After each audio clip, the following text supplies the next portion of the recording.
All right. We need music. Come on. Start it now. That's good. And we are, as a people, inherently and historically opposed to secret societies, to secret oaths, and to secret proceedings. Welcome to the new world order. Get on your knees and pray to the Lord. Greed and deceit, no, they don't own us. Get on your feet and free your mind. All eyes on the New World Order. This is Lies Wide Open on the FPRN Radio Network. And now, Chrissy Sumer and Monograph. All right. That was great. I like that. It is Friday, May the 16th, 2014. And we have Carl here. Hello. Hello, where is he? Oh, what you doing, boy? Hey, you stay away from me with that lawnmower blade. I'll get you. Don't You're you mess scaring with me. me. Stop it. No. No. I ain't getting you no more. I'm gonna leave you alone, just as long as you bring me my mustard for my biscuit, okay? Oh, it was hilarious. And we know, of course, the listeners obviously know that that is not the voice of Montegraph. Montegraph will be joining us shortly. As I stated, it is Friday, May the 16th, 2014. We are here with Lies Wide Open. We've got Chrissy Sumer, and we've got Tattoot1009 with us tonight. And he's guest hosting with us, kind of filling in for Monty. So what's new, Tat? What you got going on? Not a whole lot. Just hanging out. We was talking earlier about the harp situation, about the little episode about them shutting it down a little bit, but about that's about all. That's interesting. I saw something about that. I don't research harp very much. It's not something I know a lot about. I'm sure that you guys, specifically you and Dutch, know a lot more about it than I do. It's not something that I follow as much, just because it's a bit tedious. You have to really dive into it a lot. There's a lot to learn, a lot to stay up on. Yeah. It's a constant thing. They're changing something, downgrading it, upgrading it. It's just a constant thing. And all the lies that go along with it is the biggest problem. People saying that it can't happen, and people saying it can, and people saying it can't. And you got one that's got a little bit of money. He's pretty wealthy, and he started a whole metabunk thing about it, and he talks about it all the time. Well, that's another thing that people don't really understand when it comes to harp, and I understand some of it. People say that weather modification is not possible. I just direct people to the Beijing Olympics and the Chinese cloud seeding in an attempt to reduce the pollution in the atmosphere. I'm sure we all remember that. Mm-hmm. That is weather modification by definition. That's exactly what it is. And people don't. They're really not paying attention to everything. They get bits and pieces of this and that, but they don't fully pay attention to everything that's happening around them. They're too busy, into some kind of either a drug or a TV or a radio or music or whatever they can do to occupy their mind, not to want to pay attention to what's really happening. The opiate of the masses. Right. They just... Entertainment. Right. They want entertainment, and as long as they get all the free stuff that this country's allowing to keep that going, that's what we're going to get. That's all I can see. Yeah, and that's another thing, too. And this happens on a day-to-day basis. People don't understand this. But if people are eating, people are drinking, people have shelter, and people have entertainment, conditions for revolution do not exist. And I'm glad you brought that up, because people looking at the TV and looking at the sports and whatever. That was Exactly. one of the things with the march that was supposed to take place in Washington, D.C., the armed march. I felt that would have led to a confrontation that we really would not have been beneficial to the people of this country at that time. And the reason why is because the conditions for revolution did not exist. Right, and it And still if doesn't. something, yeah, exactly. And if something bad had happened there, it would have given the authorities the ammunition they needed to try to promote nationwide gun confiscation or registration or limitations on the types of weapons we could own. It would be Exactly. playing right into their hand. I agree with that 100%. And I don't think that we should do any protesting. Not that it's not good to do that, but right now, in my personal opinion, and I hope that I can get a lot of people to understand what I'm trying to do, is for people to just stay home one day. That's a lot of money. Don't buy no cars, don't buy no houses, don't buy no boats, don't go to the store and buy a pack of cigarettes, don't go to the store and buy a TV or a stereo or whatever, a car radio, speakers for your car. Everybody stay home for one day and not spend any money. That's billions of dollars that's going to hurt this country. They're going to have to start listening to us instead of them telling us what to do. Yeah, and that goes right down to one of my plans, to where if the people of this country were that concerned, and it is concerning, the direction a lot of things are going, the power is with the people of this country. If everybody just didn't go to work for a day, can you imagine? Yeah. I mean, Everything would stop. Exactly. The power that they have because we allow them to have that power. Right. We can take that power away. By staying at home. And I give them Mahatma power. Gandhi.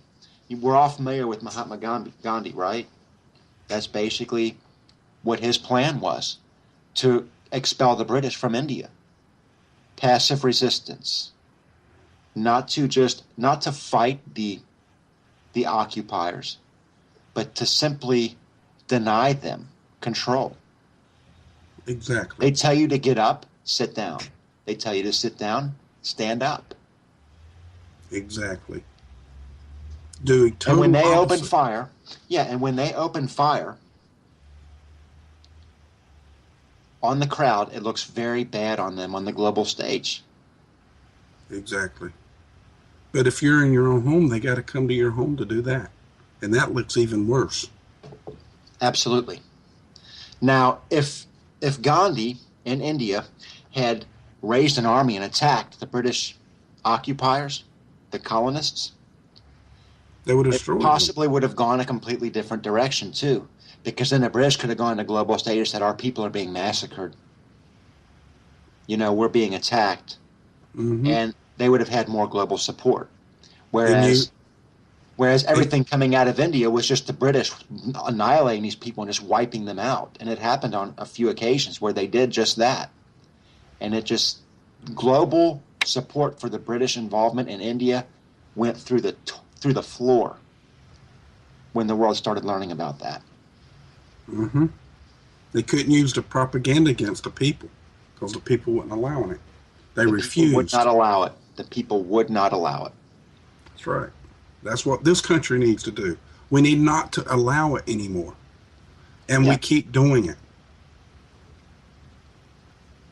And you saw this actually, the colonial powers actually, they set up specific types of systems within countries to allow them to control more easily. Like, for example, the Belgians in the Congo. They ran things by what is called company rule. In a sense, it was like a corporation ran the country.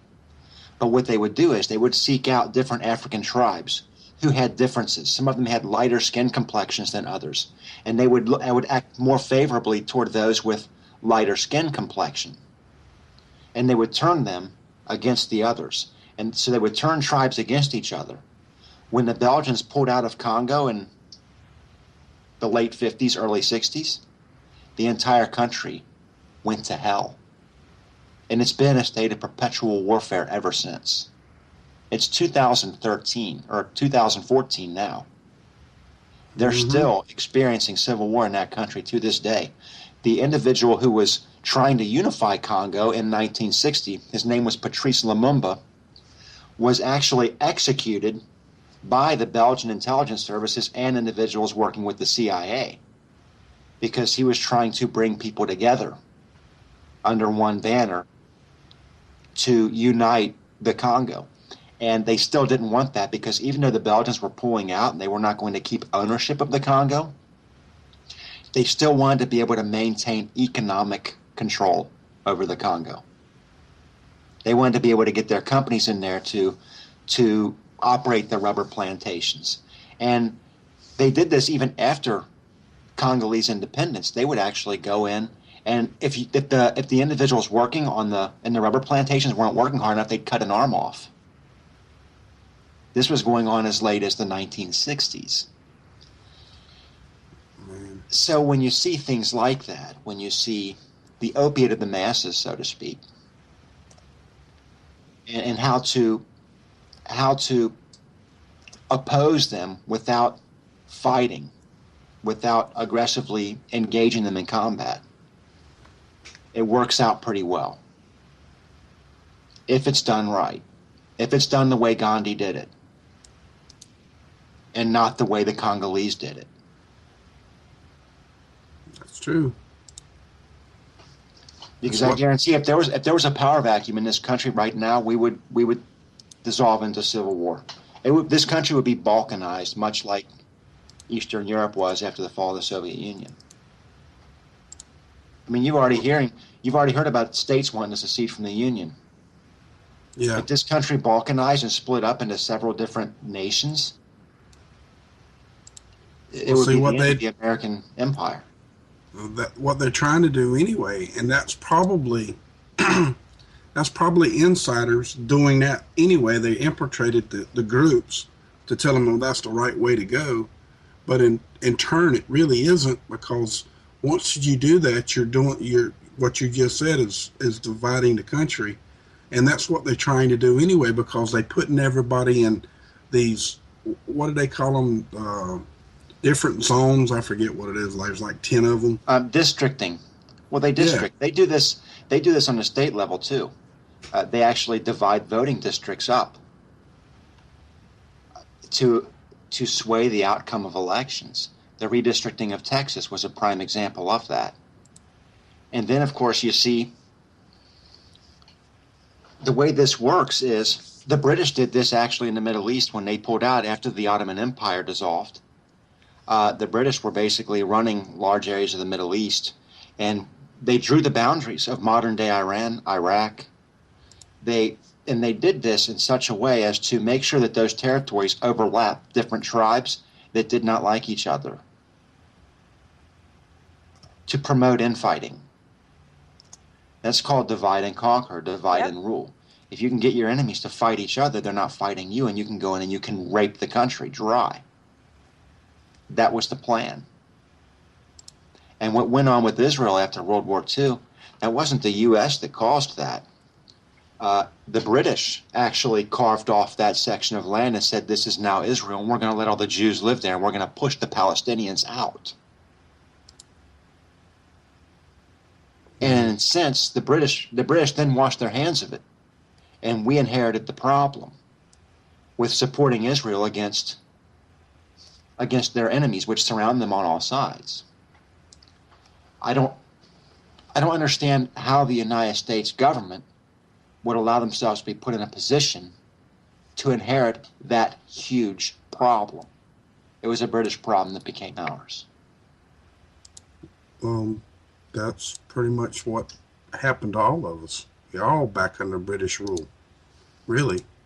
I mean, I'm not saying that to hurt the British people's livelihood, but that's exactly what's really going to happen to us is that the British still own us. That's what's happened by the Act 1871. Yes, that's what happened British to us. Government. I mean, we're bought and sold. We sold our soul to them by giving them our birth certificate at the time we were born. Yeah. There's the British Empire may be gone on paper, but it is not gone. No, it's not. The British They own- Empire is still the most powerful empire that doesn't exist on Earth. Right. Next to the Vatican. It's an economic empire. It's not a military empire. No, we're 10% the of the money military. of the And Federal then the Vatican Reserve spirituality. stays at the Federal Reserve. The rest of it goes to England. Yeah. England doesn't have that large of a military. They don't need that large of a military because they have ours. The same with Canada. People look at Canada and say, oh, Canada doesn't have very large of a military. It's because Canada doesn't need a large military. They have ours. They know that if somebody invades Canada, we're going to be there. If somebody invades England, we're going to be there. That's happened time and time again. Most of the weapons used by the British in World War II and World War I were provided by us. I mean, we were sending Thompson submachine guns to the British Empire by the hundreds of thousands in World War II. Yep. Through the Lend-Lease Act, which was basically the We Give You Arms Act. They call it the Lend-Lease Act. Basically, they kept all that stuff after the war. We gave it to them. Yeah. It was direct military aid that was presented in such a way as to where it wouldn't look like direct military aid. How can we keep giving everything that we make in this country away and not expect anything back in return? Do we ever get paid back for the stuff that we've done for other countries? No. We No, don't. hate And in a sense, they would say, or many people would say, that we're doing it because we're trying to do the right thing. And in some cases, I actually believe that we are. But in a lot of cases, we're not. Our involvement in Panama was not for the greater good. Our involvement in Grenada was not for the greater good. I know usually it serves the United States military's interest if we're providing aid. There's something that we want. Well, yeah, well, here's something that a lot of people don't understand about what happened in Grenada back in the early 80s. The nation of Grenada approached the United States government and stated and asked for a loan, in a sense, to build an airport. They wanted an airport. It was a great tourist destination. The Grenada actually has pink sand on their beaches. It's a beautiful place. If you've ever been there, if you ever had the opportunity to see it, I would recommend going to Grenada. If nothing else, just to see the place, because it is a paradise on this earth. And it would a huge tourist industry there. They went to the United States government and said, we want some grant money so that we can build an airport so we can bring people in here for tourism. And the United States government declined. They went to Canada. The Canadians declined the same way. Eventually, on their list of potential donors, they came to the Soviet Union. And the Soviet Union agreed to give them a loan and to help them build this airport. And they started constructing the airport. And of course, the United States Defense Department saw that as a threat, because the last time we had Soviet interests building anything in the Western Hemisphere led to the Cuban Missile Crisis. So they were concerned about that, because you've known these Tu-95 bombers that you've been seeing a lot in the news lately, these big silver prop-driven aircraft. It's a Tu-95. It's a bear. The airport, the airstrip they were building in Grenada was large enough to accommodate those aircraft. And that made the Defense Department very, very nervous. So they needed to find a creative way to eliminate Soviet influence in Grenada, because they were afraid of that airstrip. The Soviets actually made a pact with the Cubans for labor to help build that airport. So there were Cuban construction workers that were actually working on that airport. They were actually shot by the United States military. And the United States military stated that they were Cuban insurgents. They were concrete workers. They were pouring concrete, and they were shot. And then, of course, you have the individuals who were in the university. They claimed that they had held hostages at the university on the island. And those students, and I've seen numerous interviews with those students. They were kidnapped in the middle of the night, thrown on C-130 cargo planes, and flown out of there against their will. They were not being held captive. They were kidnapped in the middle of the night. I just don't understand why we just keep allowing, keep believing in the propaganda that they feed us, knowing that it's legal for them to push propaganda, knowing that they have the right to throw us in jail for no reason, without a trial and without a jury. And we keep believing in our heads that everything's going to be okay. And every day they're constantly battling us about our guns. And police officers are going around, and some of them are good cops. But there's just some of them that are just totally, they're worthless. They shoot dogs. Yeah. They shoot people for no reason. Yeah, like, did you hear the one about the cop that shot the Chihuahua on the porch? No, I didn't see that one, thank Because God. he was fearful of the Chihuahua on the porch? No, I didn't see that one. Speaking of which, I got a little rant about Ted Nugent. On his Facebook, he posted a picture. He's smiling. I guess, he's a hunter and whatnot, so he had some traps out, and one of the traps, he got a dog. It's not just the fact that he trapped a dog. It's the fact that he took a picture holding the dead dog, smiling, and he's like, if this bothers you, so what? It's just... Yeah, don't worry about Ted Nugent. He's just got cat scratch fever, so. I'm sorry, I just wanted to do that little rant because it made me mad. Ted I'm like, Nugent, what an ass. Yeah, I understand where you're coming from, but think about, I'm not a fan of Ted Nugent, to be honest with you. He supports gun rights. Me and him see eye to eye on that. That is the only thing that we see eye to eye on. And I find that to be the case with a lot of people. Nugent is one of those people who is looking for attention. Every person out there, we all have our own glitch of what we believe and what we don't believe. Some of us are very hard-headed about it as well. But the problem of it is we got to work together on something. I mean, we really do. Yeah. I mean, if we say enough's enough, and everybody just stay home one day. Yeah. And we see that and if the people see that it works, and something happens, and they lighten up and stop talking about all their propaganda bullcrap, and then a couple of weeks later they go right back to do it again. Next time, make it 2 days or whatever. Once the people see that it works, then they'll stand up. I mean, all them other countries over there, they're standing up and screaming democracy. And what they're really begging for, and it's happened in our country as well. Every time they go and start screaming democracy, they get democracy. They go and beat the living dog piss out of them. And they do. Y'all know that as well as I do. I mean, you start screaming it, you're begging for it. They're giving you what you're asking for. It's not democracy you want. You want freedom. Quit screaming something that's not right for you. I'm sorry, guys. I get a little passionate when I get I understand. I understand that 100%. I think that we need to start a movement, then start a Facebook page and try to get people in on it, because this is only going to work if enough people do it. Yeah, and I've been looking at some studies and things. I can't cite them individually or directly.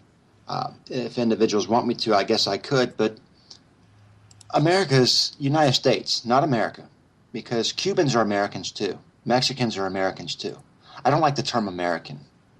When you talk about Americans, you're talking about Argentinians, Chileans, Colombians, Venezuelans, Canadians, Mexicans. We're all Americans because we all live on North and South American continents. Citizens of the United States, I've actually noticed that while we are the greatest country in the world, everyone keeps telling us, but there's a very high rate of depression in the United States that you don't see in other countries. And when you consider our status in the world, There's no logical explanation for that. There's no reason that it should be like that. Why are Americans not happy? Why are citizens of the United States not happy? Citizens of Argentina are not unhappy. Citizens of Canada aren't particularly unhappy. So what is causing this? Why do we have this? What's eating at the people of this country? There's something that's eating at the people of this country. And maybe it's because they feel that no matter what they do, nothing changes. Nothing's getting better. They see this gradual decline, and yet we seem powerless to stop it.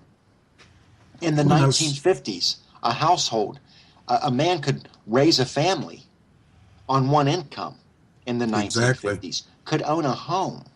In the 60s, too. And the 60s, too. The 1970s and 80s hit. Now you need two incomes, two decent incomes, just to scrape by. Right. And it got worse. And it's getting worse and worse and worse. Now it almost takes two incomes plus a part-time job just to buy enough gasoline to go back and forth. When gasoline shouldn't cost near as much as it does, it's only because they put it back on the stock market again, so it costs you more. So the refineries make $10 billion a month, and they quit talking about it after we brought it to the light, and nobody even talks about it anymore. And they're still making that same amount of money every damn month.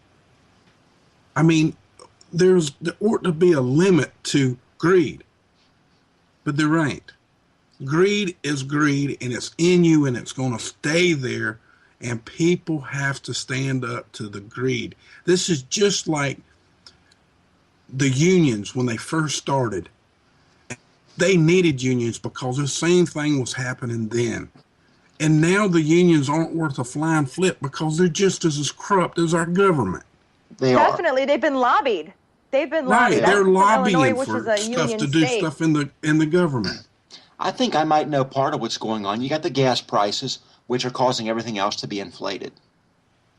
Extremely. So as gas prices go up, food has to go up because of the cost to deliver the food to the store.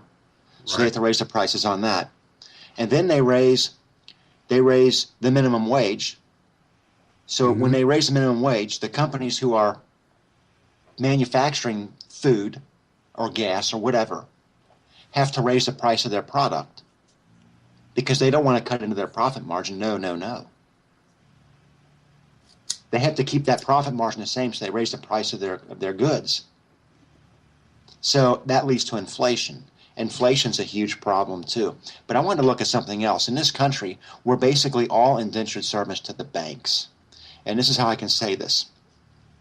If you have a mortgage, what happens if you don't pay your mortgage? You get kicked out of your home. You become homeless.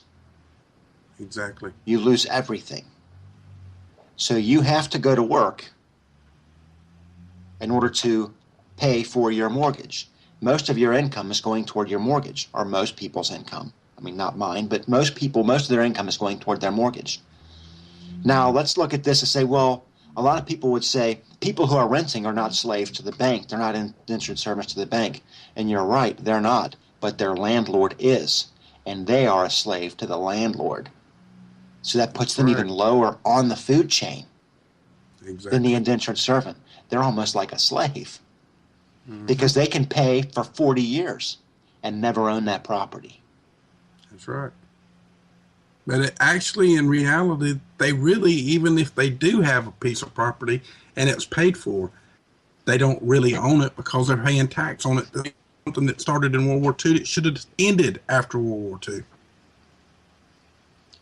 And that's just like they're taxing our incomes as well. That shouldn't be there. It's unconstitutional. Exactly. And then we have the most massive redistribution of wealth that occurred in late 2008, moving into 2009.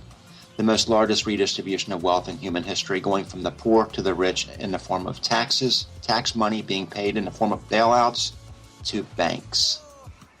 And it was supposed to make everybody, it was supposed to go into the poor. Yeah. Oh, okay. Yeah. Make everything better. To FDRN Radio. Sorry I'm late. The butler is cooking. So I might have to step away for supper again. Sorry. Are you kidding me? Another lunch break? You come in late, then you take another lunch break? I had things to do, baby. Things to do. Yeah. I'm sorry. Hey, we got Tad here. Shame on you. Know that. Well, I tell you what. You guys go ahead and continue your conversation. Now I'll try to catch up.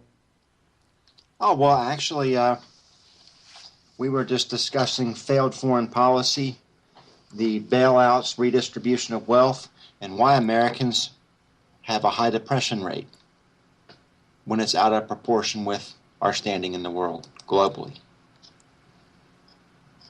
Why do you think that would be, Monty? Why do you think Americans would be depressed, considering our position in the world? Well, if we'd get our heads out of our ass and stop giving all this money to all these countries that don't even need it and take care of our own business instead of minding everybody else's, we'd be better off. Well, that's true. I agree with that. Time you turn I agree around, with that. We have the failed foreign policy. But I was thinking as well that I think a lot of it has to do with the fact that Americans don't feel like we have any control. Citizens of the United States don't feel like they have control over what their government does or laws that are being passed. It seems like there are constantly more restrictions being placed on us every day that none of us, not one of us, have voted for. That these people who we send to Washington to represent us are voting on without our consent, the bailout being one of them.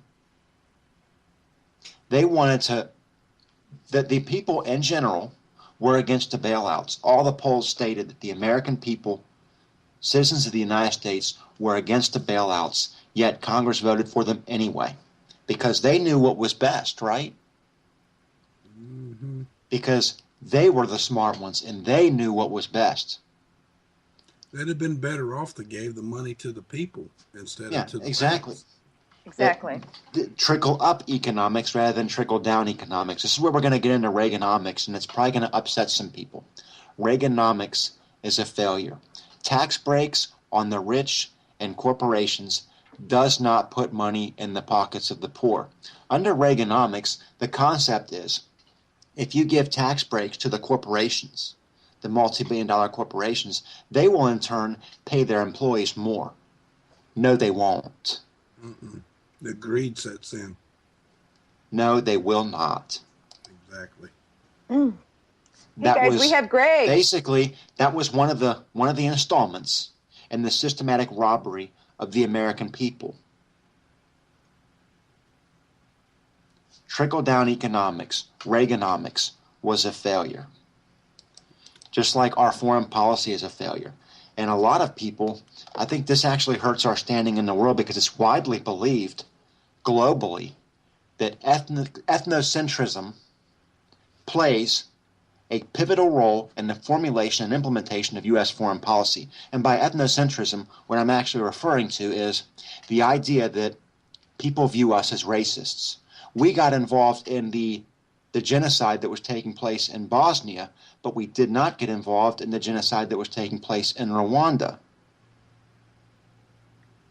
People globally view that as a problem, that we're not interested in helping everyone, just people who look like us. What I don't understand about race in this country, and we're one of the biggest, or mainly the only one, but we're the biggest. There's a few others, but this one's the biggest one. And we have more different races in this one country than all the rest of them combined. And I don't understand why we have such a big race problem here in this country, between the whites and the blacks. I'm not talking about all the rest of them, but just the whites and the blacks. And I'll tell you why. The same. I know why. Because a lot of the African Americans who are alive now were baby boomers, and they grew up during segregation. They haven't forgotten that. And you know what? You know what? To be honest with you, I wouldn't forget that either. Well, I understand that part. I mean, some things are unforgivable. And I can understand where they would be holding a grudge, because I sure as hell would be.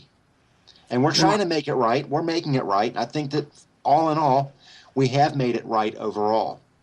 And I think moving forward, as those generations fade into obscurity, and the newer generations start to come up and start taking control, I don't think that race is going to be as big of a problem as it once was. At least I have hopes that it won't. But there's also a deep-seated guilt in the American psyche over segregation and even slavery. We have that guilt. Well, you know what's really bad about the slavery part, though? Did you know the first slave owner in this country was a black man? But he wasn't called a black man. He was called an Englishman because he come from England, and he was free. Yeah. And he was a senator, too, by the way, in this country back in those days. Yeah. And there were a lot of, I mean, even during the Civil War, you had individuals like Frederick Douglass. I mean, this guy was a big deal. A freed slave. He was a free man. He was a free black man. And he had such a high socioeconomic status. I mean, if people see his image, they recognize him to this day. That's Frederick Douglass. You know. And we have this guilt when it comes to slavery. But we don't have this guilt when it comes to Native Americans. And I don't really understand that. I have trouble understanding that. Maybe it's because there aren't as many Native Americans left, because for the most part, they were all killed. Maybe it's because Go ahead. Oh, I'm sorry. The ones that are still around have elected to stay on reservations. So maybe there is some that have bred out and spread out and become part of the system. In other words, they become partially Indian, partially white, or whatever other race there may be in them. Well, I know that because I am partially that. I am too. I'm quarter Cherokee, which is interesting enough because in this region, Monty knows the region that I live in, and you probably have an idea too. I've given a lot of clues to where I'm at, but my family lineage in this area goes all the way back before the Revolutionary War. And I actually have family members who actually engaged in combat. I have ancestors that engaged in combat against General Tarleton before the Revolutionary War started. The first battle between Americans or colonists in the New World against the British, one of the first battles was actually near the Cumberland Gap region of eastern Kentucky. So, and people say that I'm from, New Jersey or whatever, but we see this with the Native Americans, and what I was basically kind of getting at was that there aren't as many Native Americans around because most of them were killed. So that guilt, that judgment is not staring in the face of Americans as much.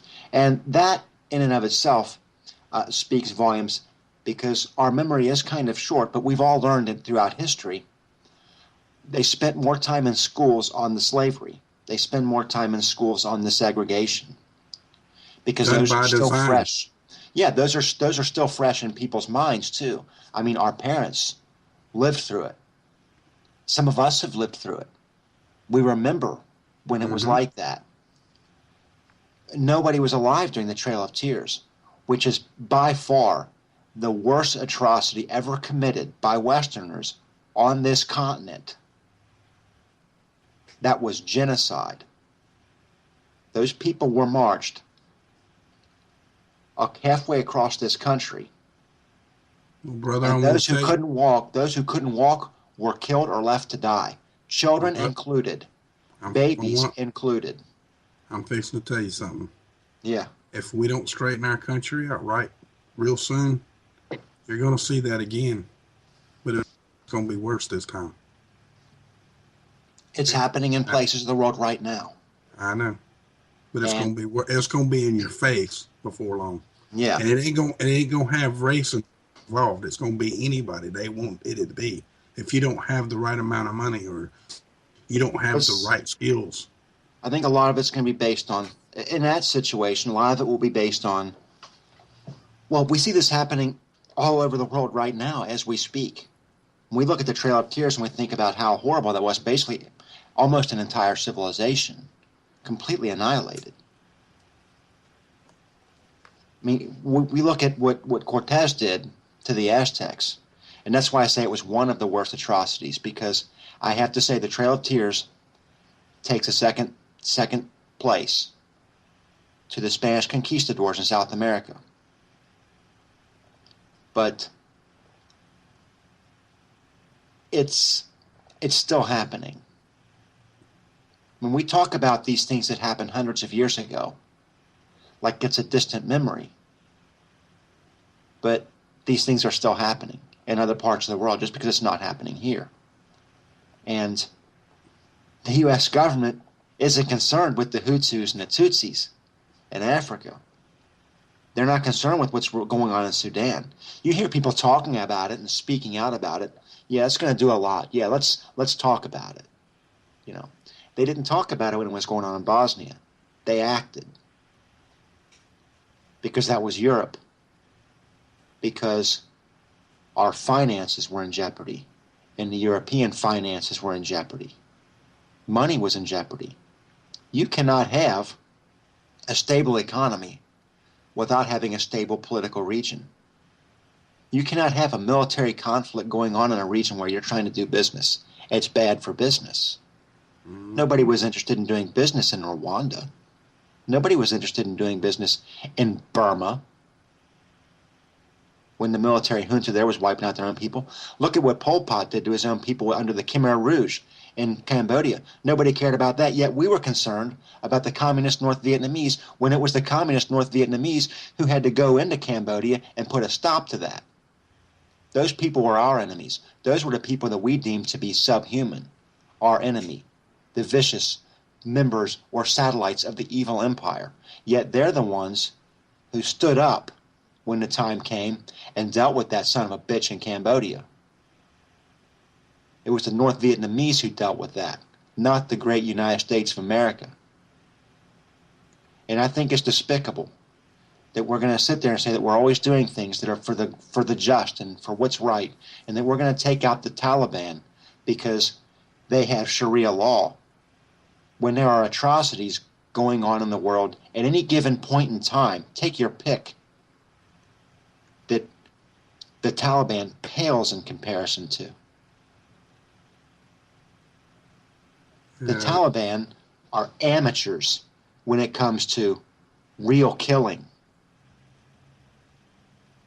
and slaughtering people. One need only look to Sudan, to Burma, to Cambodia, and the things that happened in those countries during the last half of the 20th century, and they'll know exactly what I'm talking about. Hell, the Taliban were considered our allies against the horrible Soviet Union. What happened? They suddenly became such an enemy? Because 9/11? Yeah, that was it? Yeah, sure. Yeah. I'll buy that for $1. You know? It's garbage. It's all done for economic reasons, not for humanitarian reasons. And this is the problem. And I think that ethnocentrism does play a large role in the formulation and implementation of U.S. foreign policy. And it's disgusting to me. Because we pride ourselves on being the melting pot. The nation where all races are welcome, all religions are welcome, as long as you're within our borders. If you're not within our borders, then it's open season on you. And we'll slaughter you wholesale if we can make a buck off of it. Or we'll turn the other way while somebody else does it because there's no money in us. There's no money in it for us to stop you. It's Sometimes a I downer. don't think there's no money in any of what they do. I don't think they There's ever money in make it for any money. them. There's money in it Well- for them. Everything they do is for a very clear and concise reason. They have plans going down the road, just like Putin. Putin wanted to control Crimea because he wanted to use that as a deep sea port for his navy, because he wanted access, unabated, unrestricted access to the Mediterranean and the Red Sea. He's wanting to move to the Horn of Africa next. Keep your eyes open on what Putin decides to do in the Horn of Africa, namely Somalia. He is going to seek to establish a presence there. You can mark my word, it's going to happen in the next 10 to 15 years. There's going to be a Russian presence in Somalia. It happened throughout the Cold War. The Russians ran Somalia and we ran Ethiopia. We switched sides at several points during the Cold War to where the Russians moved into Ethiopia and we moved into Somalia. At any given point in time during the Cold War, Somalia or Ethiopia was under U.S. or Soviet influence, one or the other. Because we both want to control the Horn of Africa, because you controlled the main sea routes from the Indian Ocean into the Mediterranean Sea. It was great for trade, commerce, as well as military movement. As fast as they moving, I don't think it's going to be no 10 or 15 years. It may be. I'm saying within that because you have to give them time to formulate their plan. I understand what you're saying. Hold on a It's second, just- guys. I know this is what Putin wants. Hang on a second, guys. Let's bring in Greg, shall we? Yeah, let's bring in Greg. We got 9 minutes to break this, so we'll have to pull him over maybe. Hey, what's going on? Hey, Greg. Hey, Greg. Hi, sir. How you doing, Monty, Chat, Agent Smith? What's happening? How you doing? Oh, doing great, man. I don't know Now, how. Greg, I 'cause wanted I'm to take only this up 3 opportunity to hours thank you sleep because and several weeks sleep. ago you called in when we were talking about fluoride, and you being a dentist brought a lot of material, a lot of insight onto the show, and I just wanted to tell you that I thank you for that. We appreciate that. Oh, you're welcome. Mhm. Yeah, it's not good. Not good for you. Absolutely. So what's on your mind tonight?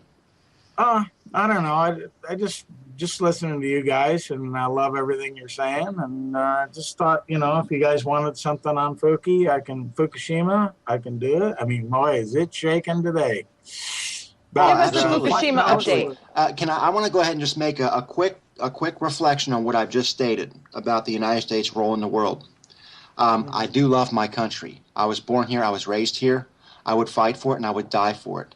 I don't care for a lot of it, but what I care for, I do care for a lot. And that's why I ask these tough questions and why I make the tough statements. Because people need to know not only the good things, but also the bad. There's a flip side to every coin. That's That right. being said, please, Greg, continue on with what you had. Well, I don't know. Did you want me to discuss Fukushima? I already you can. did that on Duchess, but I didn't. Hey, Greg, quite you're get the caller. everything out 'cause I ran out of time. You can discuss whatever you want.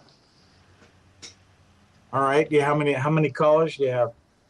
You got one coming, or do we have? Well, we've got you. We've got Tad on the line, and Monty's here, but he's being surprisingly quiet.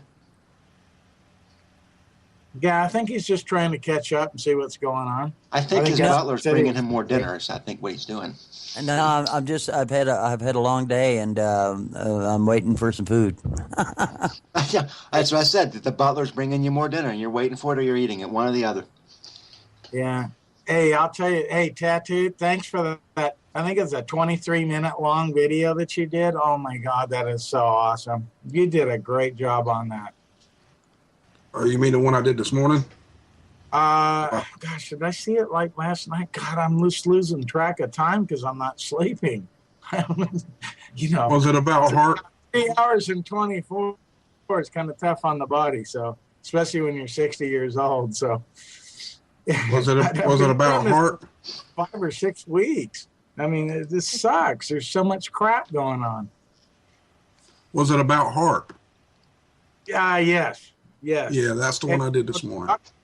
Dr. Begich was on InfoWars today, and he never hit heart completely. What I wanted to hear was that, no, it's not shutting down. Because they shut down in June or July, and, just for maintenance and maybe replacement parts.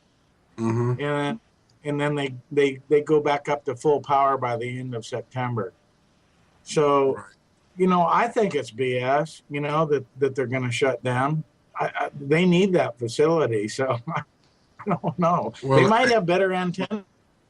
Like I said, You know, when I made the video, the guy that actually promoted the video to make everybody think it was shut down is the same clown that goes against HARP anyway. He's the owner of Meta, and he's a big skeptic and a big troll as well. Disinformation campaign thing going, I think. But, you know, they might have better at those 72-foot Raytheon phased array antennae are probably, God. I remember talking to Dr. Begich. I used to call him like every week, you know, when my dental practice, and I just used my business line to talk to him. And, you know what, like between patients or somebody canceled, I'd give him a phone call. And, geez, those towers got to be 20 years old, because they just started putting them in, I think, in the 90s, like 1990, I think they started putting the towers in. And I think Begich and I were talking like 92, maybe 94. So, man, I was bugging him. I mean, he was starting to probably get pissed at me because I was calling him all the time. You know, because he's a busy boy. Angels don't play this hard. Yeah. So I don't know. I would love for him to I come. like that. I like that. But, Angels don't play this harp. That's a good way to put it. That's Well, right. that's a true story. I mean, he wrote the book with Carol Mann, so, you know, they're both PhDs. So, what I was thinking, in his show, he was on the radio show today. Did he talk about HARP? Yeah, you can watch the rebroadcast. You know, do it tomorrow or something. You can do it tomorrow because it's 11:57. Okay, well, thanks for telling me, because I didn't know that. I mean, I really ain't had time today to do anything much, but I'll check it out. Yeah. I'm glad he come out this time with that information, because the video that's actually put out was done by a senator from up there, and I don't even know, there's no documentation other than the video. And how do we know that the video is even real? Yeah, mean, that could be the true. video That could was be true. real, but You how know, do we because know I that it think was for fiscal actually year being shut down, 2013-14, is what I'm they're saying. fully funded. So I don't know what's going on. You know, they obviously cut their what do you call that? Just the blogger line or whatever. You know, they cut that line so we can't look at the. Oh gosh, what do they call those? Ionograms? Remember the ionograms you used to be able to get? You could pull up the ionograms and see where they're pulsing. Mm-hmm. Do you remember seeing those? Oh yeah. God, I used to watch those several times a day, see how it's going. And you know, they pulled that line down, so you know, so Yeah, they we're pulled that lost. down And last May, I I think they're just doing disinformation campaign. And the other idea I had was that maybe they have brand new antennas that they're going to set, maybe like, because I know they have the property to do it. Maybe they're going to build a new antenna system, take down the old, or begin to dismantle the old and start putting in the new antenna system. So I don't know. It's hard to say. Well, Man, I that don't Fukushima really plant think sure that they're going to actually close it. I think that's just a gimmick to get more money for some whatever reason, and get the government to pay for more money to give them more equipment that they want. They want to upgrade some equipment or something. And it's just some kind of ploy to get somebody else in there to do it. To the stupid, which is you if the shoe fits. Fuming, marching through this life disgusting. All right, welcome back to Lies Wide Open on FPRN Radio. I'm your host, Christy Sumer, and I'm here with Tattoo 1009, Agent Smith, Monograph, who's off with the butler, and Greg, our one of our favorite callers. The butler, that just didn't quite sound quite right. Yeah, what are you doing? What is he doing with the butler? Yeah. Wait, stop right there. I do not want to know. It ain't like that. Thank you. Oh, goodness. You funny. guys are great. Hey, Tat, man, I'm so with you on 1871. Damn. We gotta go back to 1789. I am not a British subject. You know, dude? Well, right now you are, brother. If you got a birth certificate I and know driver's I am, license, but you I'm belong not. to them. I'm not doing it willingly, I can tell you that. I know it But was done before you were born. And me. And everybody else. The yeah. only problem is waking people up to the fact and get them past the race part, because they got one little paragraph in it that's got something to do about the Ku Klux Klan, and everybody turns and runs. And it's ridiculous. Well, I've That got was the some best interest. way. That was the best way to hide it in the world. I've got some Absolutely. interesting information about the Ku Klux Klan, Hide it actually. behind a villain. Yeah, hide it behind a villain. You know, you always have to have a villain. Mm-hmm. You know Go what ahead, I'm talking about? Chris. Oh, well, you guys are familiar with why the Ku Klux Klan was originally formed, right? I've done a little bit of stuff on that, but not a lot. It wasn't formed as a racist organization. What they had was, during Reconstruction, that is the period from 1865 to 1877 following the Civil War, the Union would actually have troops stationed throughout numerous locations throughout the South. And the troops would oftentimes be very naughty, to use a term that Monty uses. They would go and they would rob people.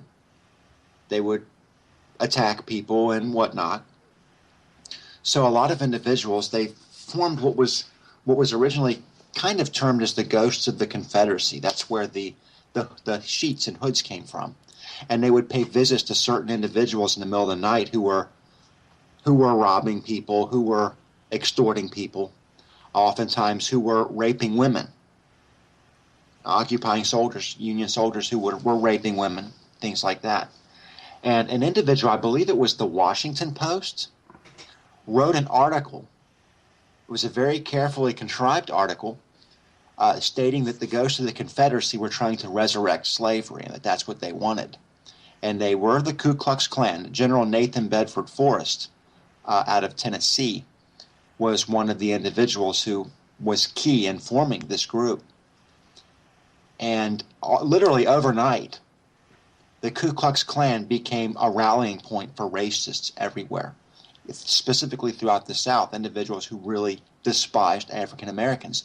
And they joined this Ku Klux Klan because they thought it was this huge racist organization, which in the beginning it was not. And they in turn transformed it into the racist organization that we see today. Yeah. General Nathan Bedford Forrest actually left the organization that he founded. He turned his back on the Ku Klux Klan because of what they had become. And General Forrest was a slave owner. He had a lot of slaves. In fact, a lot of Nathan Forrest's slaves fought with him. They supported him. There were actually slaves who fought for the Confederacy during the Civil War. And I think that a lot of that was, some of it was out of fear of what their owners would do if they didn't support them. And I think that that's, for the most part, true. There were some who were able to understand. Not many, because it was illegal to have an education at the time if you were a slave or if you were African American. But they knew that the plan to free the slaves was incomplete. They were freed, which means they could leave the plantations and they could go out and get their own job. However, there were no laws on the books stating that they had to be given equal opportunity for employment. The laws were still on the books saying that they were not allowed to have an education. They were not allowed to learn to read and write. So in a sense, many of them stayed on the plantation and continued living as they had before slavery was abolished, simply accepting a wage from the slave owner. So basically, a lot of it didn't even change immediately. And they lived under those conditions until, it changed. They were gradually given more and more rights as time moved on. But the largest step as far as them being able to be counted as equal citizens came not until the 1960s. So you're talking 100 years after slavery had ended. Right. And they're just now getting to where they need to be in order to be successful. Well, they had to keep those laws so they could keep their hidden agenda hidden for another 100 years. Yeah. And a lot of people don't know this either, is that Abraham Lincoln gave freed slaves an opportunity to leave if they wanted to not remain in the United States. And they actually set up a nation in West Africa. That nation is called Liberia. If you look up the Liberian flag, their flag is identical to the U.S. flag, only it has 1 star instead of 50. That's very interesting. That's a part of history that people just don't know. Yeah. It's not taught in schools. That There's people a lot say, of oh, why didn't they just send them back to Africa? They gave them that option if they wanted to. And that was great. I think that it was great of Lincoln to give them that option, because to be honest with you, if I would have been one of them, I would have had great contempt for this place. I would have been one of the ones that went back. I would not have wanted to stay here. Yeah. I mean, why would you agree want to with- stay in a place where you're not wanted? You know, I wouldn't do that. I Hey, want to go man, back to be with go you ahead. guys. The way they were treated was just out of line. It was just disgusting. Yeah. I don't disagree with May I interject for a second? Yeah, sure. Okay. You know, Title 10, Section 310 and 311 of the U.S. government codes, setting up the militia. And there's organized, that's the military, and there's the unorganized, that's us, right? Well, guess who's the trainers of the actual, the NRA, the National Rifle Association, was responsible to train citizens to be good firearms owners with safety and whatnot. But the NRA was created to arm the black people that were freed to fight the Ku Klux Klan. So That's awesome. That's great. yeah, I love it, man. I go, NRA's racist because that's all they say out of Obama administration and the black people in Congress that are a bunch of freaking communists. Oh yeah, there's another thing too. Actually, you're saying talking the about NRA freeing is a the bad slave guy, or what they arming the mean? slaves, or arming the freed slaves. There was an individual who launched an attack on the armory at Harper's Ferry, Virginia, prior to the Civil War. His name was John Brown. Many people don't know who he was either. Yeah, I know the guy. I don't remember a lot of history about him, but Yeah. I remember reading He was a lot, considered. He was actually back in the considered to day. be a terrorist at the time.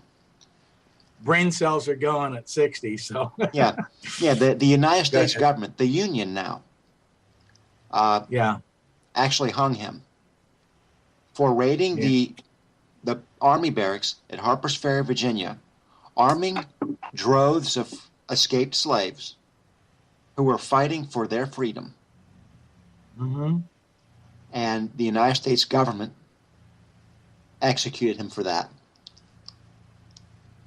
And this is another reason why I honestly feel that the Civil War was not fought over slavery.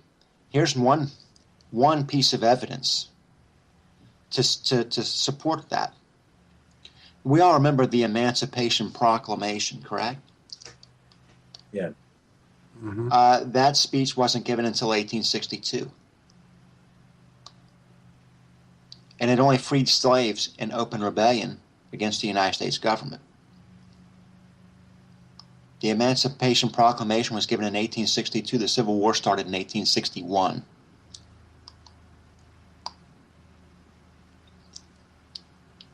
Okay. This was about the forced industrialization of the South. You ought to be helping me a whole lot more than you're helping. I'm going to whip you. You. Me? Ooh, he's Oh, gonna yeah. whoop you. Where's the whip? Because you got some more knowledge. about what I'm trying to do. Yeah. You're just good at what you're doing right now. That's all. Chris I'm is giving very you a compliment. knowledgeable. Oh, thanks.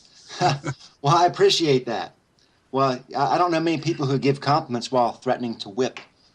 But it's I and wasn't meaning do to not dish. use do not use that sound effect right now. Give him a I knew whooping. it. All right, guys, that's enough. I'm getting jealous. Can you give me a couple of whips too? I need 3 of them. Oh, baby. Oh yeah, baby, hit me again. Oh yeah. It defeats the purpose if he likes it. That's from the dominatrix, right? He's a masochist. Come on, you don't whip a masochist. You deny him pain. That's how you punish a masochist. But Great. Oh, there's just a lot of things that are right there in the Library of Congress. There's another thing too. Now, this is something that they use to confuse the issue and a manipulation of the English language. If you go to the Library of Congress and try to look up records on the Civil War, you will find very limited material and content. And the reason why is because most of the records are not filed under the Civil War. They're filed under the War of the Rebellion. If you go into the Library of Congress, Yeah. research the War of the Rebellion, not the Civil War. You will find everything that you need. Like General Sherman. Here's one for you. General Sherman. Now the Confederacy was a racist state. I'm going to say that right now. And there were individuals within the Confederacy who held the African American in the highest of contempt. They despised them. They believed they were subhuman and that they should not have been freed. In fact, that was actually a widely accepted view, not only in the South, but in the North as well. There were some individuals out of Southern Ohio who started their business capturing freed slaves or escaped slaves along the Underground Railroad and returning them to their owners south of the Mason-Dixon line, which was the Ohio River. Now, these two individuals, many will know today by the name of their company. That company is Procter & Gamble. Mm. Many people do not know that when the Civil War ended and slavery was abolished, they had to find another way to make money. So they expanded and started making soap and things like that. Procter & Gamble. This is why Procter & Gamble put up most of the funding for the Freedom Center that's located in Cincinnati, Ohio.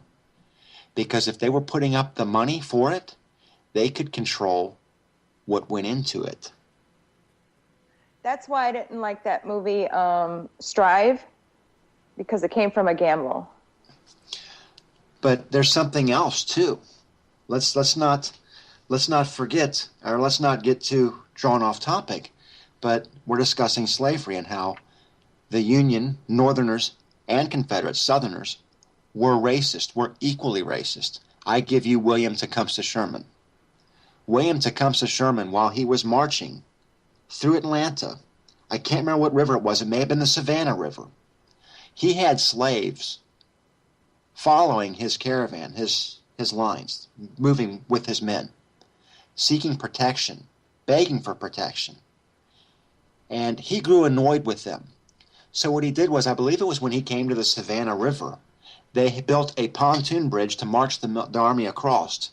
And when they got to the other side, they forced the escaped slaves to wait on the other bank while they pulled the pontoon bridge up. Well, the Confederate army was in hot pursuit. And you can imagine what happened to those escaped slaves when they got there. Sherman basically left them to die. He was not interested in slaves. He was not interested in human rights. He was interested in killing as many people as he could because he liked it. General Sherman was a psychopath. I agree That's with made that. him an effective general. he was able to go through the city of Atlanta that was populated by Americans just like him. Americans that Robert E. Lee would not even call the enemy. Robert E. Lee would say, those people. He would not call the Union Army the enemy. He refused to do so. If the Union Army held a hill, he would say, those people hold that hill. And then you had people like Sherman, who got their rocks off, burning an entire city to the ground. Yep. And one of the greatest losses of life of the civilian population in the entire Civil War. And he prided himself in doing it. And he burned everything in his path from Atlanta to the Atlantic Ocean. Yeah, March to the Sea, huh? General William Tecumseh Sherman was a war criminal. Yes. He was more of a war criminal than any of the Confederate generals. In fact, Lee was in charge of the Confederacy. Nathan Bedford Forrest, who founded the Ku Klux Klan, actually was one of the generals who never officially surrendered at the end of the war. He was widely believed to be the best cavalry commander on both sides of the entire Civil War. Him and Patrick Claiborne. Patrick Claiborne was a great commander as well. However, John Bell Hood, being a scumbag, disliked him, sent him to his death on a suicide charge, and I believe Franklin, Tennessee. But Forrest never lost a battle, and he never surrendered. One of his key phrases that people remember him by is, if he was surrounded, he would divide forces and attack both ways. But he was a wild general, and of course he led cavalry. But these people were all human beings. In the Civil War, they like to paint that in the American classroom as black and white. It's about good and bad, right and wrong. And it's not. It was about politics. And they used slavery as an excuse to do what they were doing, the forced industrialization of the South, which was never effective. It never happened anyway. Yeah, you have industry in the South, but never to the extent as planned. I mean, the Industrial Revolution was going on. And the southern states preferred to stay agrarian. And it was not popular among the northern states.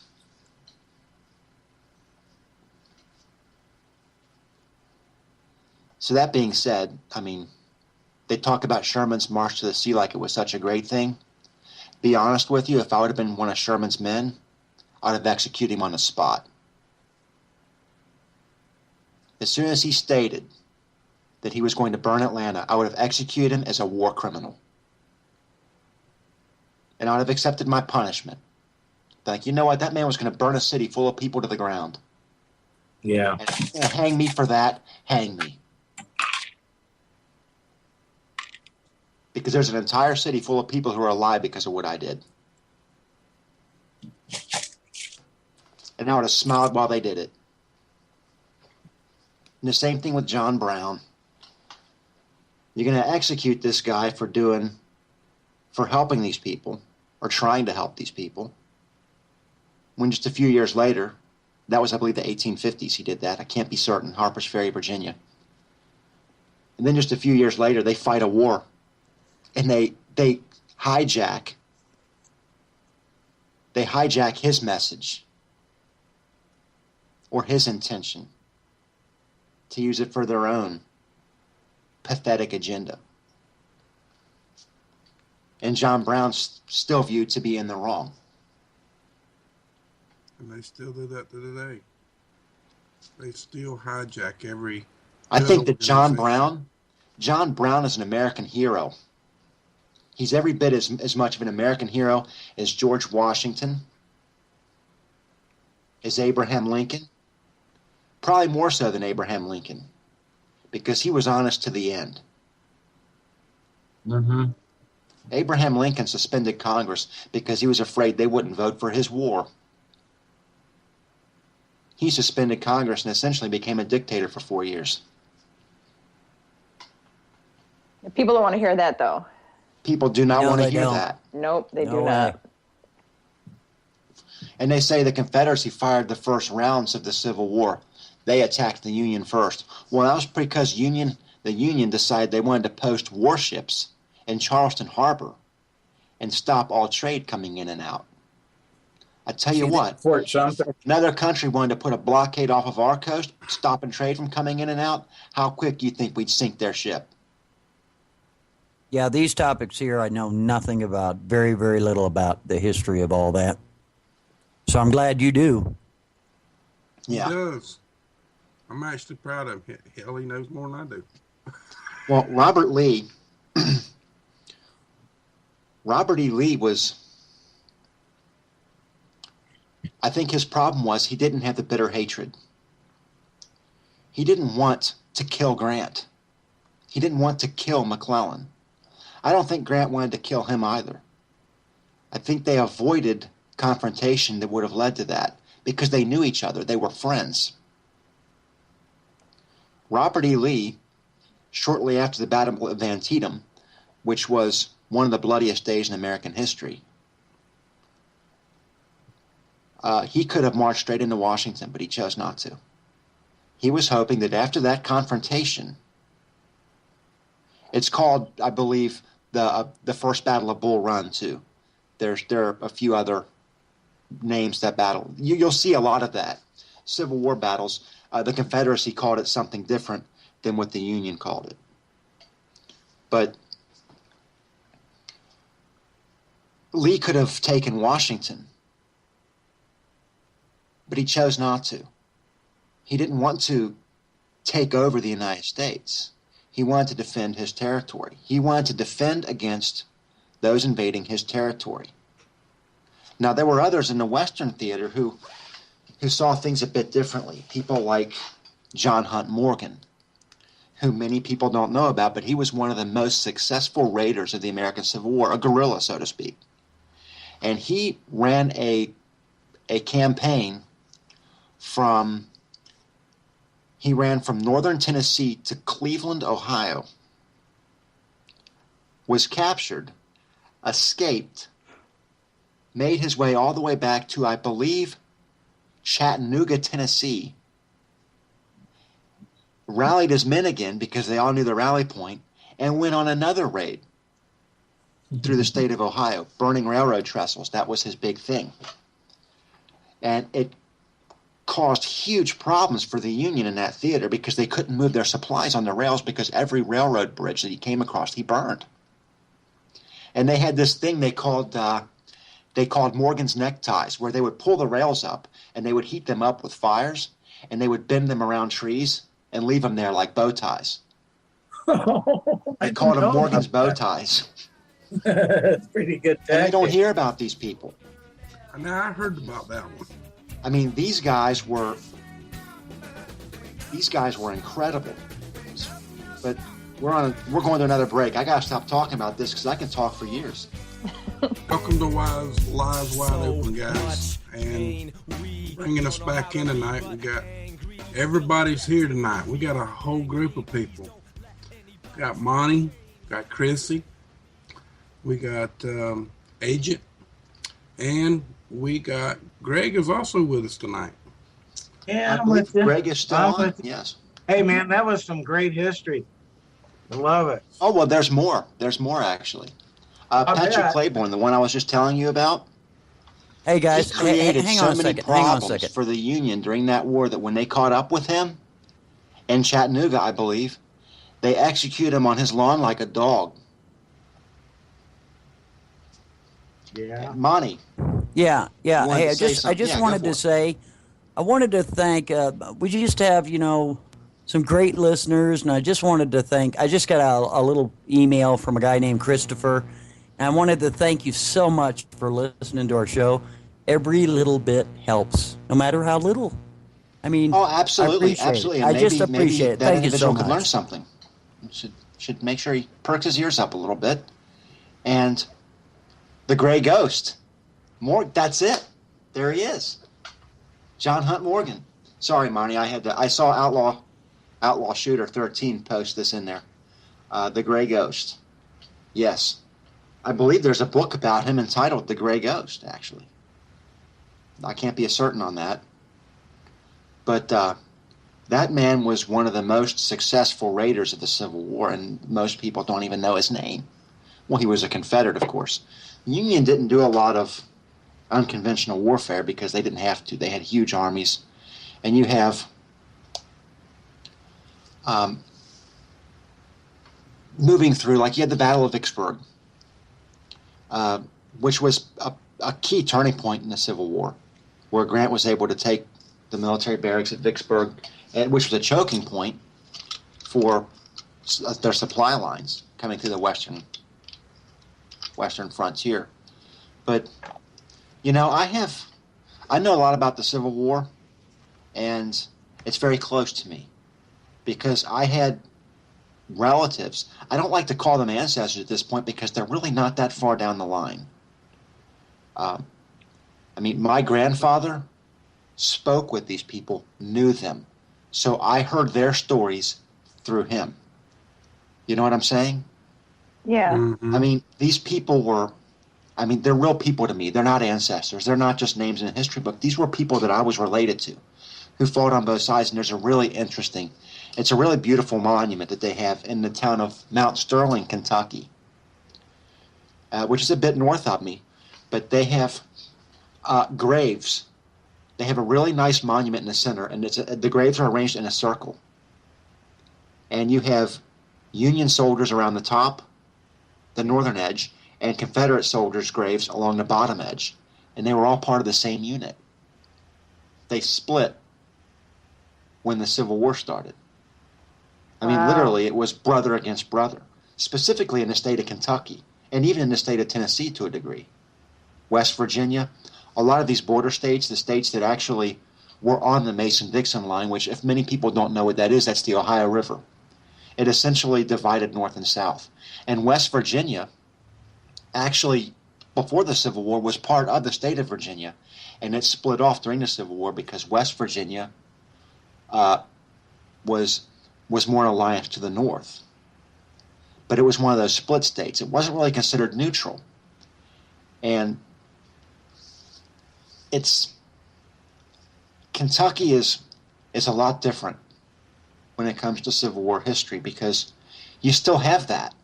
In the northern parts of the state, you have people who are pro-Union, and in the southern parts of the state, you have people who are pro-Confederate. And it's all a mix in between, but we don't hate each other. There's not animosity. Remember ye our brethren, the vision of George Washington? Yes.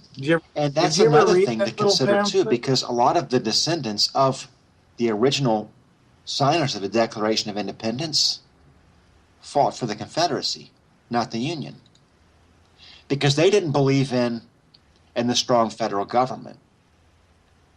That's another thing that people don't really take into consideration. The first form of government that we had in this country was the Articles of Confederation, which was the states hold all power. The federal government is a very weak. It's there basically to tie us together for the purpose of determining foreign policy, not domestic policy. The federal government was not supposed to have a standing army.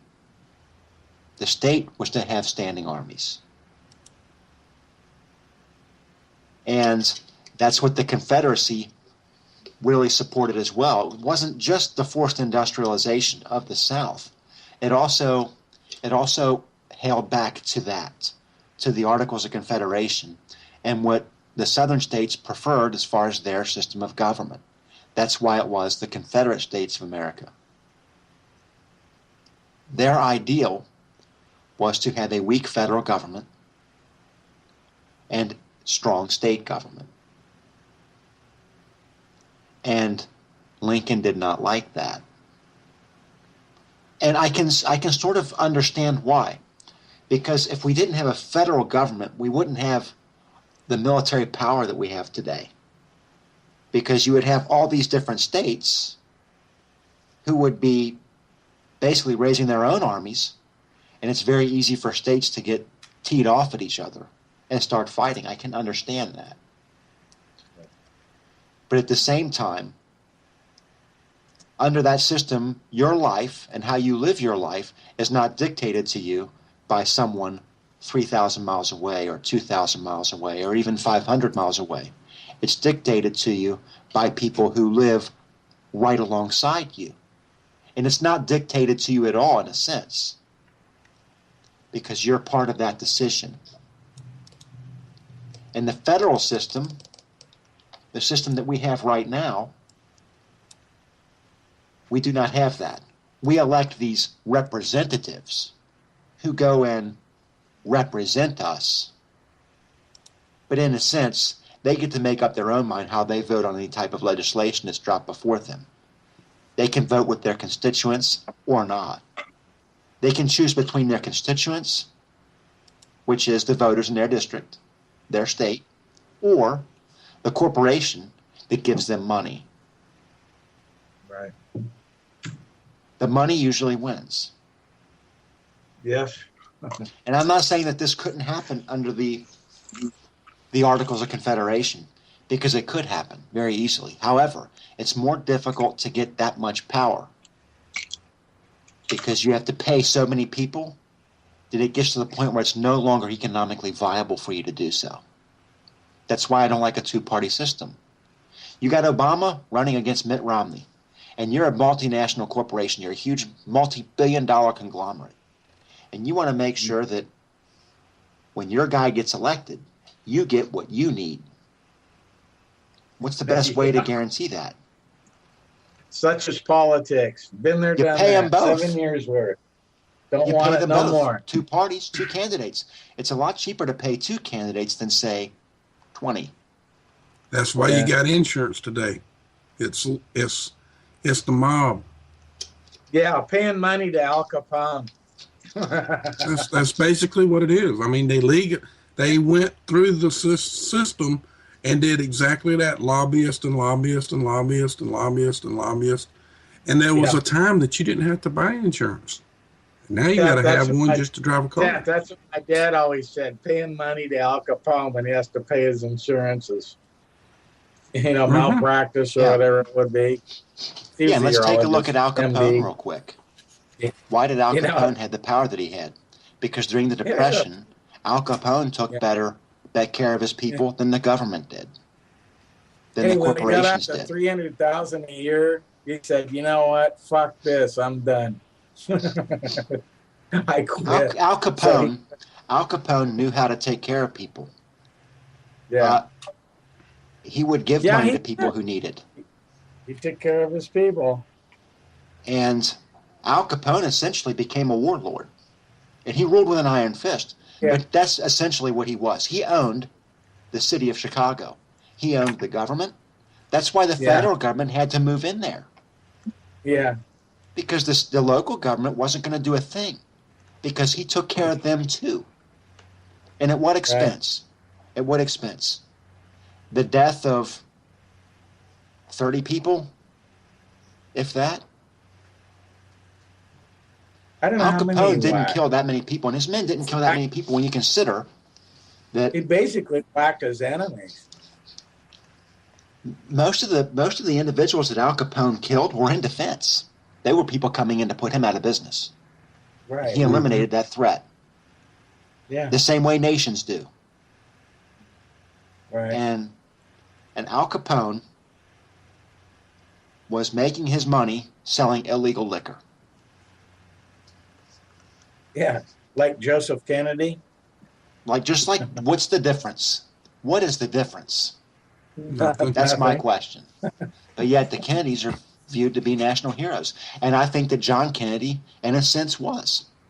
However, he did do shady things. It's widely believed that he had intercourse with Marilyn Monroe. Many people knew it.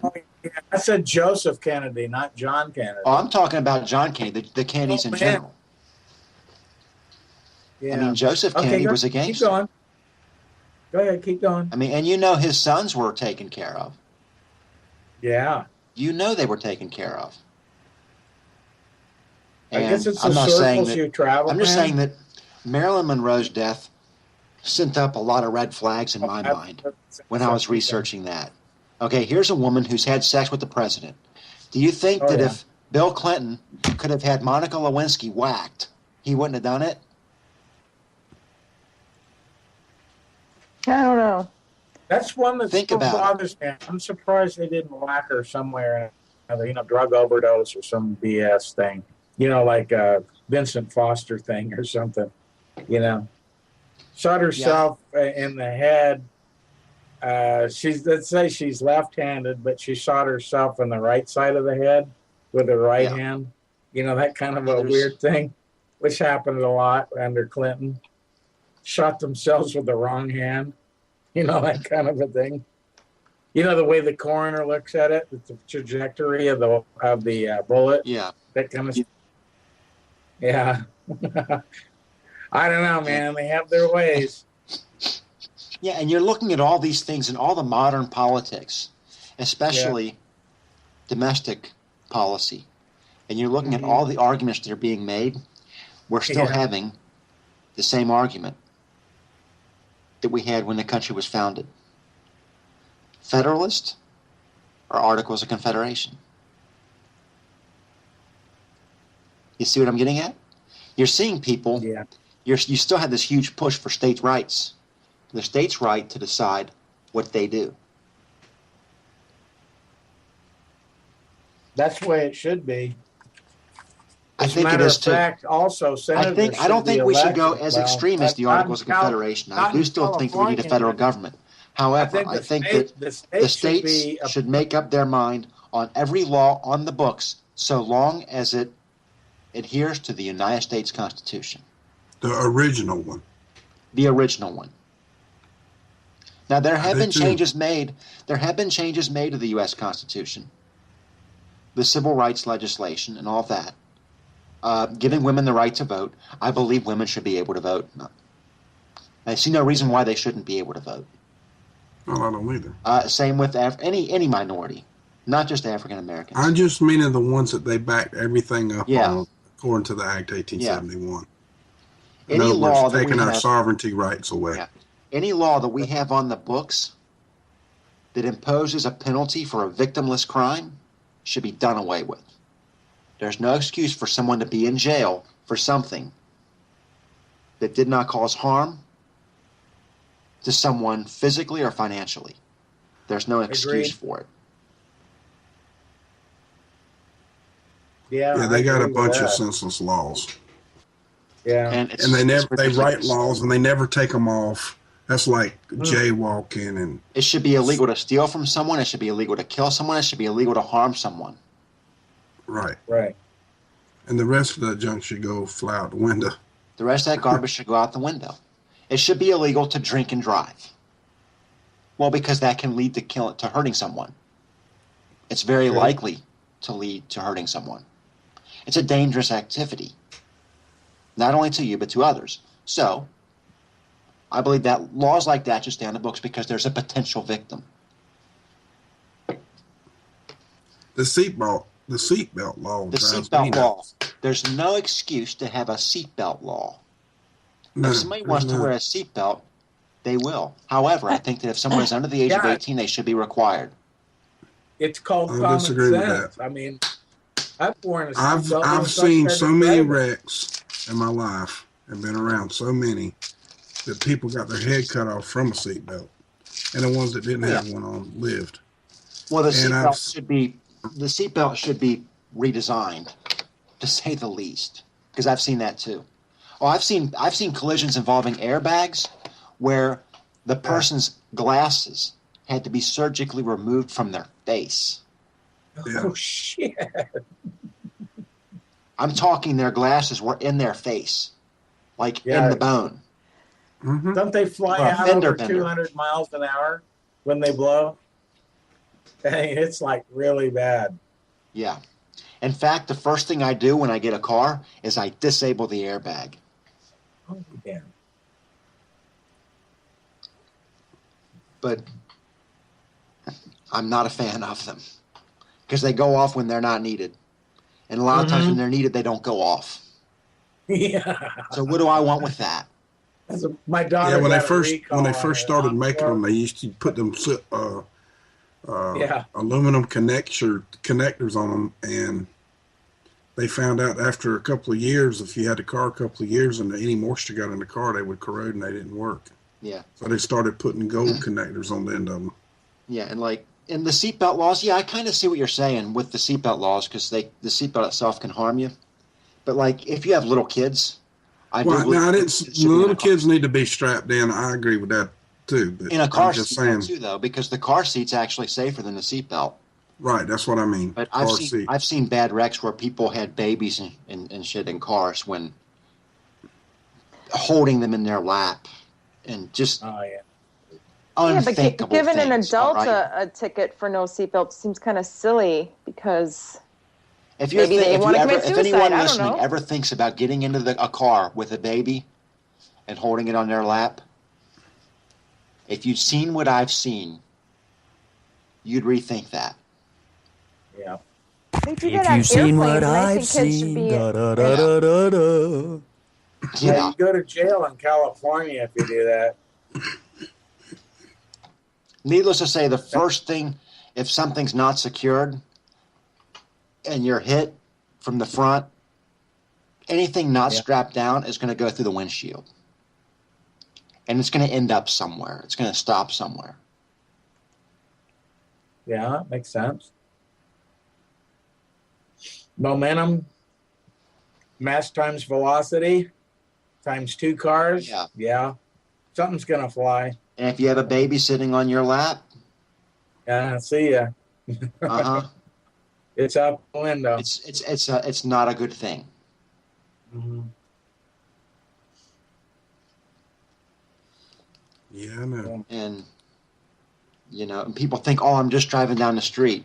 Yeah, until the jerk off down the road decides he wants to jump in his new Camaro and do 80 miles an hour down a 2-lane road drunk.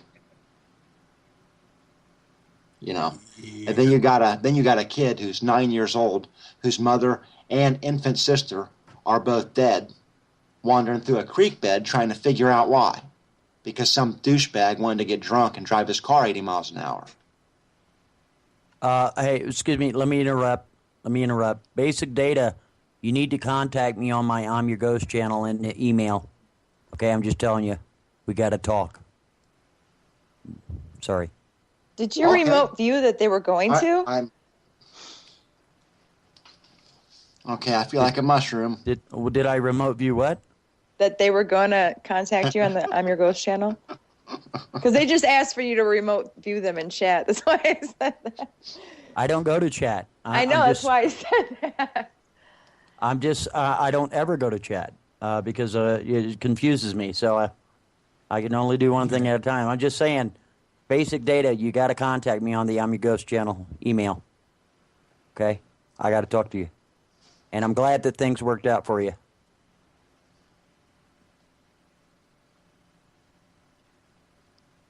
All right. Okay, Well, we just had an so awkward am I. Even though I don't know pause what there. he's talking about, I'm still happy for you.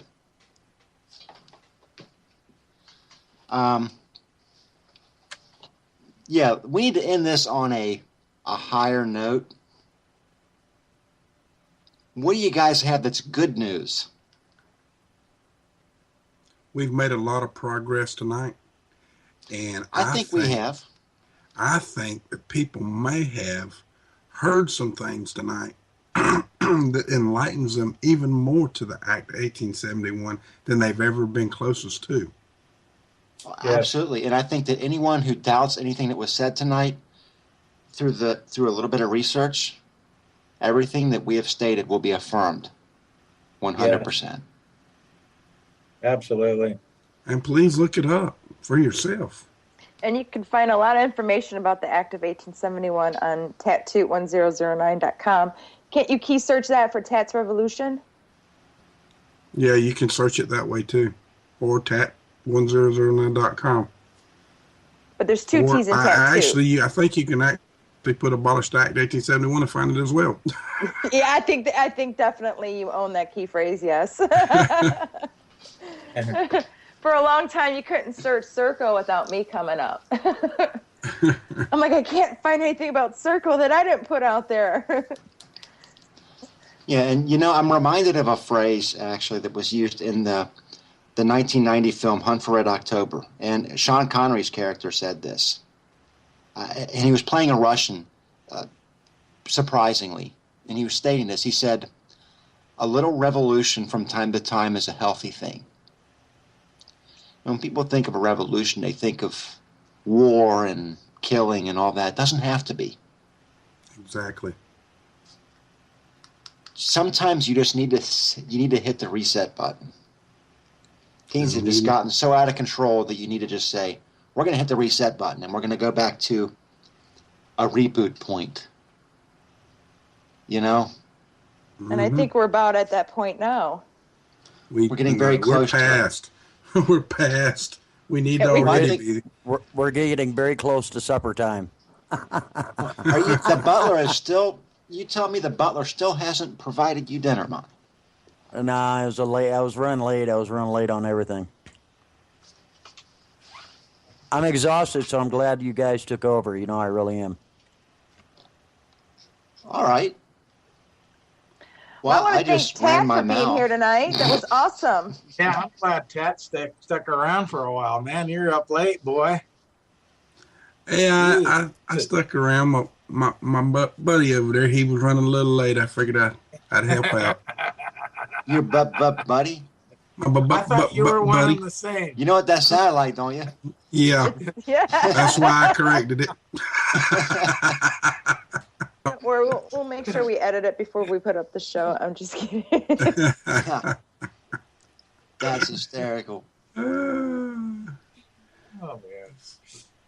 God, I'll tell you, hey, you guys, thank you so much for letting me stay for the duration. I'm a little happy that no one else wanted to call in. So, actually, we never even gave out the call-in great information. history lesson too, by the way.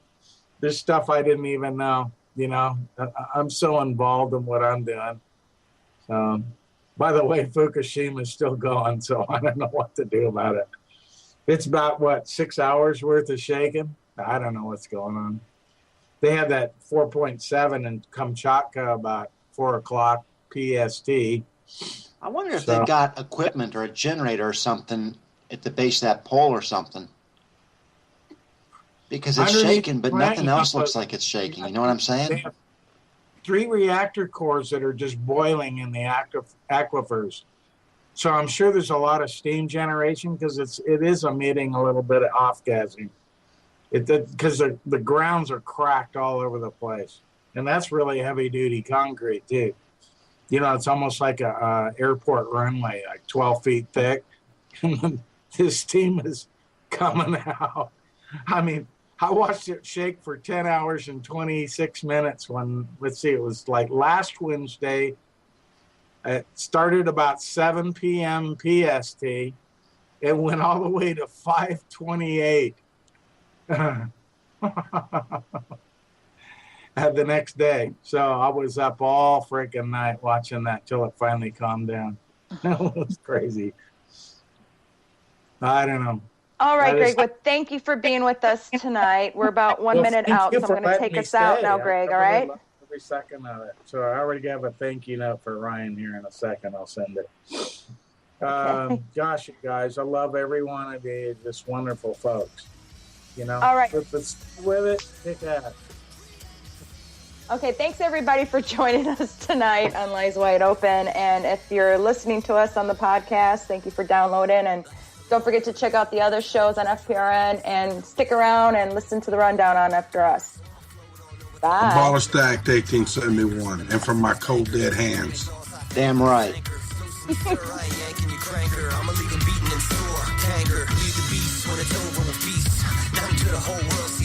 Thanks for listening to FPRN. Don't forget to check us out on Facebook and Twitter. If you'd like to start your own show with FPRN, advertise with us, or donate to the network or to your favorite shows, check out our website at www.fprnradio.com.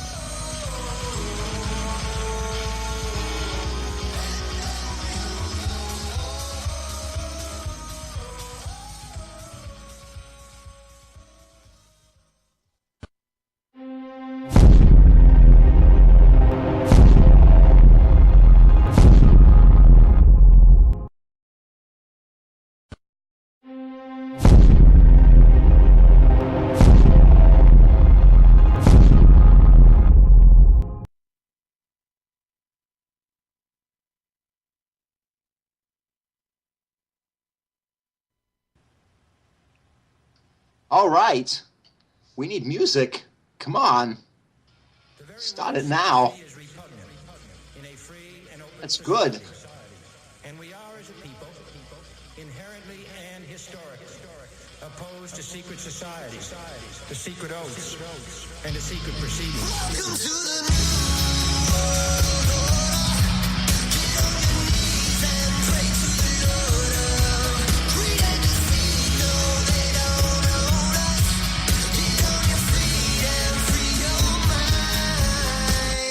All eyes on the New World Order.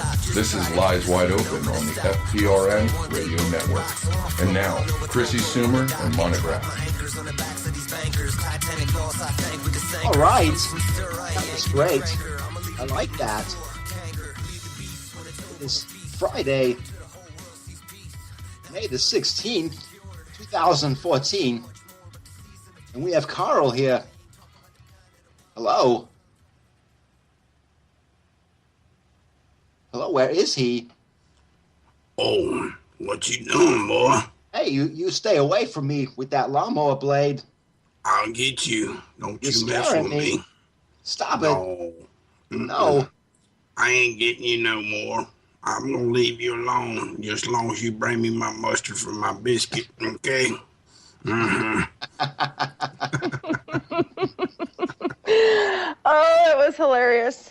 And we know, of course, the listeners obviously know that that is not the voice of Montegraph. Montegraph will be joining us shortly. As I stated, it is Friday, May the 16th, 2014. We are here with Lies Wide Open. We've got Chrissy Sumer, and we've got Tattoot1009 with us tonight.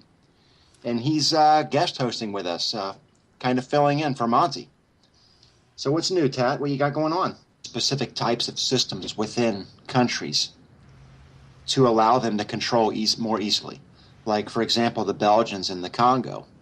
They ran things by what is called company rule. In a sense, it was like a corporation ran the country.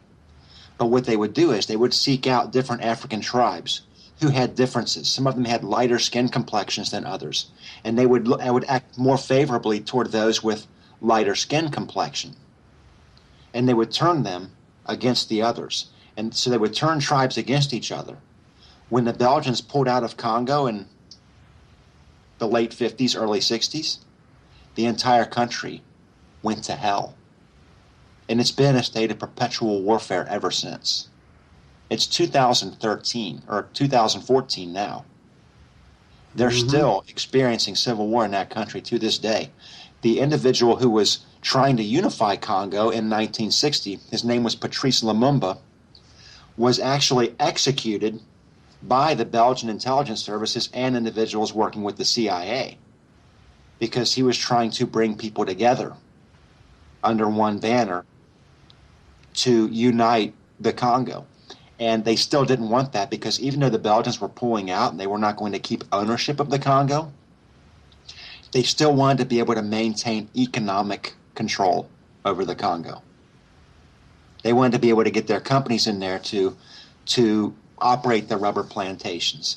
And they did this even after Congolese independence. They would actually go in, and if the individuals working in the rubber plantations weren't working hard enough, they'd cut an arm off.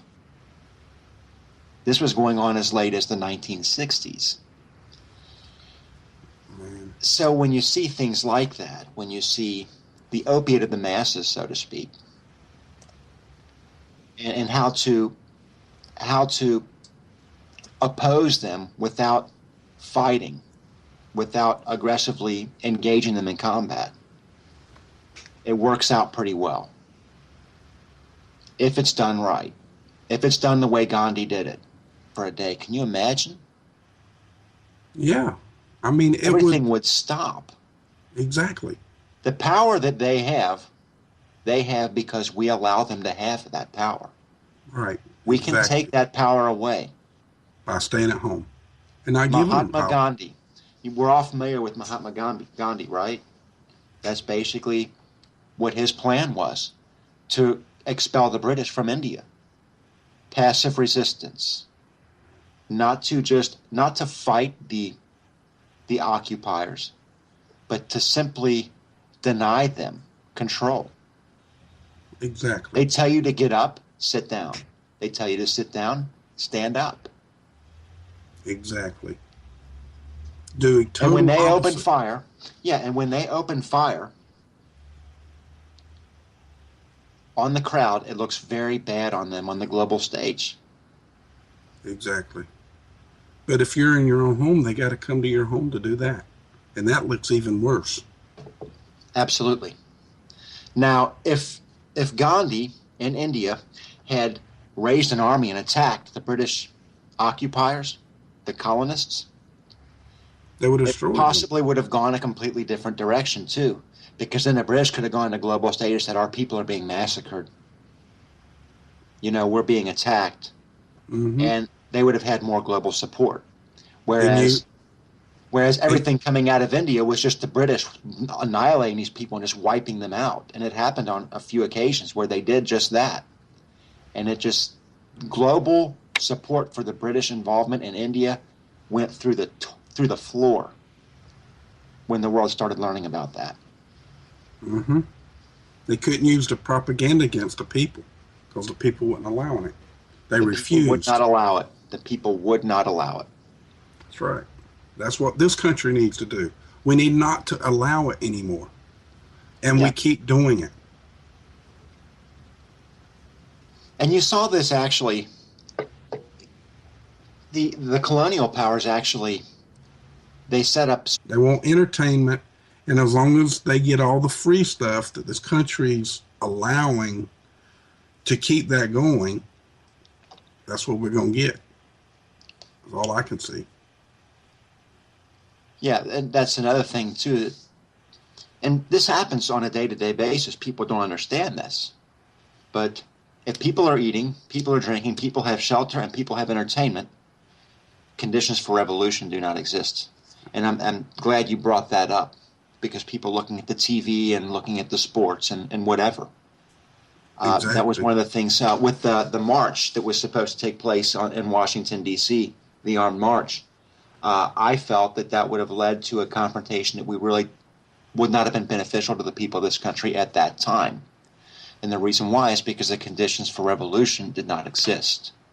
Right, and it And still if doesn't. exactly. And if something bad had happened there, it would have given the authorities the ammunition they needed to try to promote nationwide gun confiscation or registration or limitations on the types of weapons we could own. Exactly. It would be playing right into their hand. I agree with that 100%. And I don't think that we should do any protesting. Not that it's not good to do that, but right now, in my personal opinion, and I hope that I can get a lot of people to understand what I'm trying to do, is for people to just stay home one day. That's a lot of money. Don't buy no cars, don't buy no houses, don't buy no boats, don't go to the store and buy a pack of cigarettes, don't go to the store and buy a TV or a stereo or whatever, a car radio, speakers for your car. Everybody stay home for one day and not spend any money. That's billions of dollars that's going to hurt this country. They're going to have to start listening to us instead of them telling us what to do. Yeah, and that goes right down to one of my plans, to where if the people of this country were that concerned, and it is concerning, the direction a lot of things are going, the power is with the people of this country. If everybody just didn't go to work not a whole lot, just hanging out. We was talking earlier about the HARP situation, about the little episode about them shutting it down a little bit, but about that's about all. That's interesting. I saw something about that. I don't research HAARP very much. It's not something I know a lot about. I'm sure that you guys, specifically you and Dutch, know a lot more about it than I do. It's not something that I follow as much, just because it's a bit tedious. You have to really dive into it a lot. There's a lot to learn, a lot to stay up on. Yeah. It's constant. It's a constant thing. They're changing something, downgrading it, upgrading it. It's just a constant thing. And all the lies that go along with it is the biggest problem.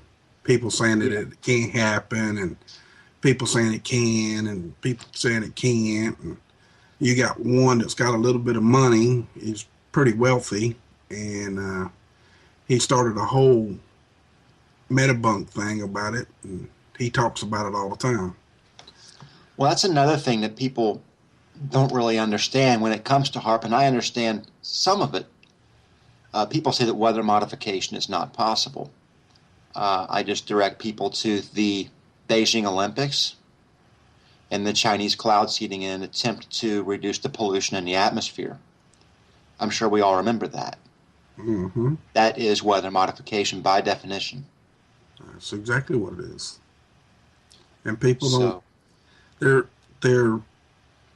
They're really not paying attention to everything. They get bits and pieces of this and that, but they don't fully pay attention to everything that's happening around them.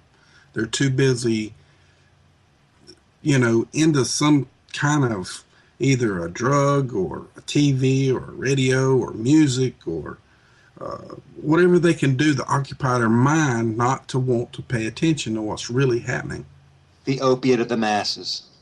Right. They just... Entertainment. Right.